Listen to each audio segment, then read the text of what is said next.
বহু মানুষের চরম আত্মত্যাগের ফল হিসেবে আজকে এই নতুন বাংলাদেশে আমরা দাঁড়িয়ে আছি।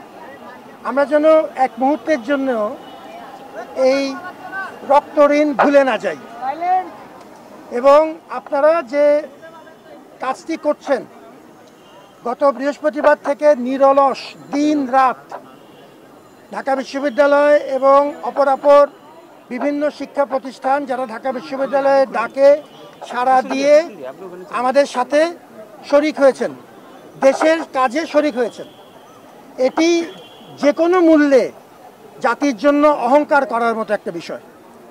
যে কারণে আমাদের সন্তান সন্ততিরা, আমার কাছে তারা সন্তান সন্ততি, যারা রক্ত দিয়েছেন, গুরুতর আহত হয়েছেন এবং যারা বিজয়ীর বেশে আমাদের পাশে দাঁড়িয়েছেন, তাদের প্রতি এটি সম্মান জানানোর একটা বড় উপায়।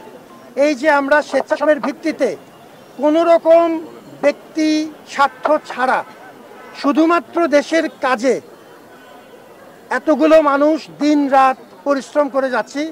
আপনার উদাহরণ দেখে সারা দেশ এগিয়ে এসছে। আমাদের ডাকে সাড়া দিয়ে যারা এগিয়ে এসছেন, সাধারণ মানুষ, ব্যবসায়ী, শ্রমজীবী,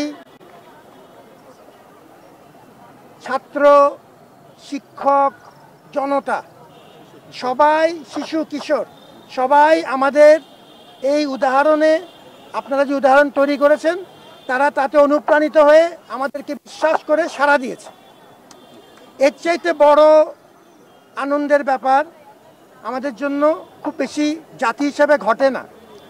আমরা যেটা চাই যে আমরা যে কোনো উপায়ে এই স্বেচ্ছাশ্রমের যে সংস্কৃতি আমরা তৈরি করলাম, আপনি তৈরি করেছেন, সেটি আমরা আনুষ্ঠানিক রূপ দিতে চাই। সারা বছর আমাদের পড়াশোনার পাশাপাশি এই স্বেচ্ছাশ্রমের ভিত্তিতে মানুষের সেবা করার কোনো না কোনো উপলক্ষ্য আমরা জিইয়ে রাখতে চাই।